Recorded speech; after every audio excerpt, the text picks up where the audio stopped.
অভিষেক ঐশ্বরিয়ার শুটিংয়ের পরই হুড়মুড় করে এখানে বেড়েছে পর্যটন। কোথায় এমন ঘটনা ঘটেছে একটু জেনে নেওয়া যাক। Hi everyone, welcome back to my channel Anjana Banerjee blogs. বন্ধুরা, তোমাদের সকলকে আমার এই ছোট্ট ইউটিউব চ্যানেলে স্বাগত জানাই।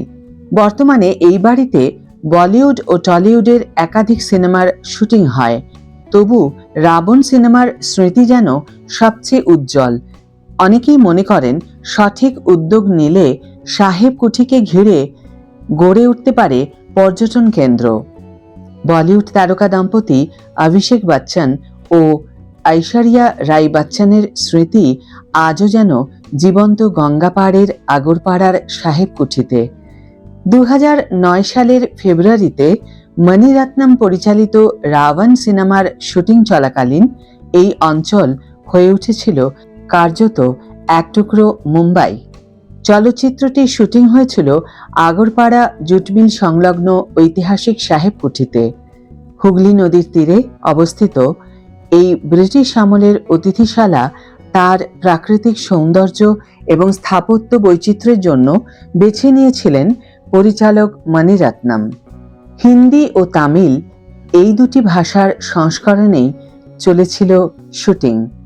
2009 সালের ফেব্রুয়ারি থেকে মার্চের প্রথম সপ্তাহ পর্যন্ত চলে শুটিং।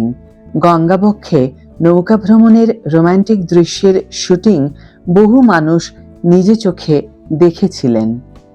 1927 সালে কলকাতার বিখ্যাত ইহুদি শিল্পপতি BN ইলিয়াস প্রতিষ্ঠা করেন আগরপাড়া জুট মিল। সেই সঙ্গে গঙ্গার ধারে থাকা মিশন হাউসের জমি অধিগ্রহণ করে তৈরি হয় সাহেব কুঠি। একসময়ের মিশন রোডের নাম পরিবর্তিত হয়ে হয় ইলিয়াস রোড। 1985 সাল থেকে সাহেব কুঠি চলে যায় সারদা গ্রুপের মালিকানায়। কুঠির চারপাশে রয়েছে বাগান, মাঠ, সুইমিং পুল, সব মিলিয়ে যেন এখানে রয়েছে সিনেমাটিক পরিবেশ। বর্তমানে এই বাড়িতে বলিউড ও টলিউডের একাধিক সিনেমার শুটিং হয়, তবু রাবণ সিনেমার স্মৃতি যেন সবচেয়ে উজ্জ্বল। অনেকেই মনে করেন সঠিক উদ্যোগ নিলে সাহেব কুঠিকে ঘিরে গড়ে উঠতে পারে পর্যটন কেন্দ্র।